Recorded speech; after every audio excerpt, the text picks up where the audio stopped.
जय शिव शंकर। दोस्तों, आज की इस वीडियो में मैं आपके लिए लेकर आई हूँ सावन के महीने में सुनी जाने वाली भगवान भोलेनाथ की एक बहुत सुंदर कथा। उम्मीद करती हूँ भोलेनाथ के सच्चे भक्त आज की इस कथा को पूरा जरूर सुनेंगे। तो दोस्तों, कथा प्रारंभ करने से पहले आप सभी से अनुरोध है कि वीडियो को लाइक करके कमेंट बॉक्स में जय भोलेनाथ जरूर लिखिएगा। पौराणिक कथा के अनुसार बहुत पहले की बात है। एक गांव में एक बुढ़िया रहती थी। वो बुढ़िया भोलेनाथ की बहुत सच्ची भक्त थी, लेकिन उस बुढ़िया को आंखों से दिखाई नहीं देता था।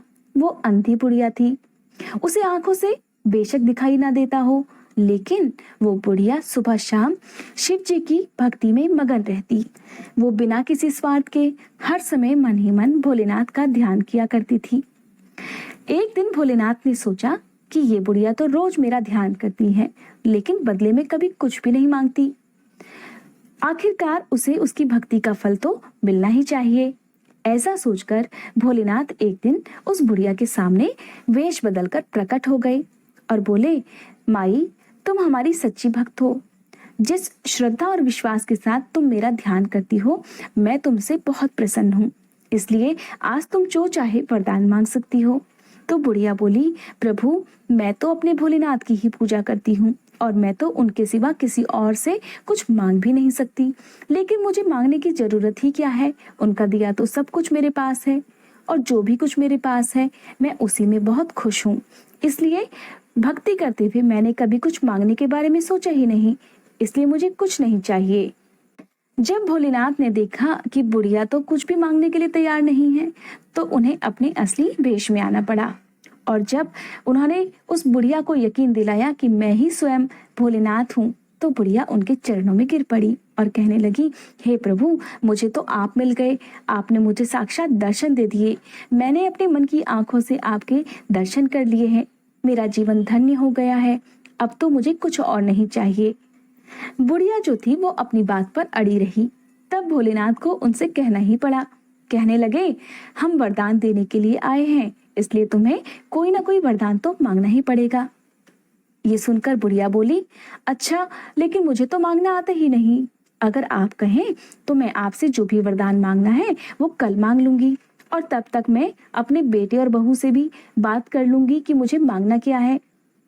तो बुढ़िया की बात पर भोलेनाथ खुश हो गए। उन्होंने उससे अगले दिन आने का वादा कर दिया और वो अंतर्ध्यान हो गए। अंधी बुढ़िया का एक पुत्र और एक बहू भी थी। तो बुढ़िया ने घर आकर सारी बात उन्हें बता दी और अपने बेटे और बहू से कहने लगी, अब मुझे बताओ मैं भोलेनाथ से क्या मांगूं। तो बुढ़िया का बेटा बोला, माँ, एक काम करना, तुम भोलेनाथ से ढेर सारा पैसा मांग लेना। जब हमारे पास पैसा होगा तो हमारी गरीबी दूर हो जाएगी और हम सब बड़े सुख चैन से रहेंगे। क्योंकि उस बुढ़िया का कोई भी पोता नहीं था, तो बेटे की बात खत्म होते ही उसकी बहू बोल पड़ी, माँ, तुम एक काम करना कि जब भोलेनाथ तुम्हें दर्शन देंगे तो एक सुंदर से पोते का वरदान मांग लेना, क्योंकि हमारे वंश को आगे बढ़ाने वाला भी तो कोई चाहिए। तो बुढ़िया अपने बेटे और बहू की बातें सुनकर अब बड़ी परेशान हो गई। वो असमंजस में पड़ गई। उसने सोचा, ये दोनों तो अपने अपने मतलब की बातें कर रहे हैं, क्यों ना मैं किसी और से सलाह मांग कर देखती हूँ। तो बुढ़िया की एक दोस्त थी जो उसकी पड़ोसन थी। वो उससे अपनी सारी बातें कहा करती थी। उसकी पड़ोसन भी बड़ी नेक दिल थी। जब बुढ़िया ने उससे अपनी मन की बात कही तो उसने बुढ़िया को समझाया, तुम्हारी सारी जिंदगी तो दुखों में कटी है। अब बाकी थोड़ा सा जीवन बचा है, क्या वो सुख से व्यतीत नहीं हो सकता? अगर तुम्हारा जीवन सुख से बीत जाए तो इससे ज्यादा सुख तुम्हें और क्या चाहिए? धन और पोते का तुम क्या करोगी? तुम्हारी तो आंखें नहीं हैं, इसलिए ये सारी चीजें जो तुम मांगना चाहती हो वो तुम्हारे लिए बेकार है। इसलिए एक काम करो, तुम भोलेनाथ से अपने लिए दोनों आंखों की रोशनी मांग लेना। पड़ोसन की बात सुनकर बुढ़िया अपने घर लौट आई। अब तो बुढ़िया और भी सोच में पड़ गई। उसने सोचा, मेरी पड़ोसन ने भी भला मुझे कैसी सलाह दे दी। मैं क्या मांगूं जिससे मेरा बेटा और मेरे बहू का भी भला हो जाए। अब बुढ़िया मन ही मन सोचने लगी। वो कुछ और मांगने का मन बनाती तो कभी कुछ और, लेकिन बुढ़िया समझ नहीं पा रही थी कि भोलेनाथ से उसे मांगना क्या है। सारी रात इसी तरह बीत गई और बुढ़िया निश्चित नहीं कर पाई कि उसे भोलेनाथ से क्या मांगना है। अगला दिन निकला और भोलेनाथ अपने वचन के मुताबिक प्रकट हो गए। और बुढ़िया से बोले, माई आज तो तुम्हें कुछ न कुछ मांगना ही पड़ेगा। मैं वचन देता हूँ कि आज तुम जो कुछ भी मांगोगी वो मैं तुम्हें दे दूंगा। भोलेनाथ के ऐसे वचन सुनकर बुढ़िया बोली, प्रभु अगर आप मुझ पर प्रसन्न हैं तो कृपया करके मुझे मन इच्छित वरदान दे दीजिए। मैं अपने पोते को सोने के गिलास में दूध पीते हुए देखना चाहती हूँ।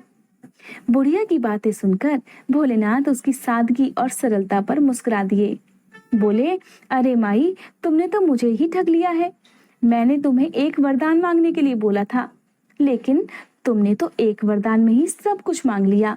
तुमने अपने लिए लंबी उम्र और आंखें और इसके साथ साथ धन दौलत भी मांग ली है। बेटे के लिए धन और बहू के लिए पोता भी मांग लिया। पोता होगा तो ढेर सारा पैसा भी होगा, तभी तो वो सोने के गिलास में दूध पिएगा। और पोते को देखने के लिए तो तुम्हें जिंदा भी रहना पड़ेगा। तो इस तरह से तो मुझे तुम्हें लंबी उम्र का भी वरदान देना पड़ेगा। और जब तुम अपने पोते को देखोगी तो तुम्हें 2 आंखें भी देनी पड़ेंगी। फिर भोलेनाथ बोले, जो तुमने मांगा वो सब सच होगा। ऐसा कहकर भोलेनाथ अंतर्ध्यान हो गए। और फिर कुछ समय बाद शिव जी की कृपा से बुढ़िया के घर एक पोता हुआ। उसके बेटे का कारोबार बहुत अच्छा चल निकला। और फिर एक दिन भोलेनाथ के चमत्कार से बुढ़िया की आंखों की रोशनी भी वापस लौट आई। इस प्रकार वो गरीब बुढ़िया जो अंधी थी, उसकी आंखों की रोशनी लौट आई और अपने परिवार सहित वो बड़े सुख के साथ जीवन व्यतीत करने लगी।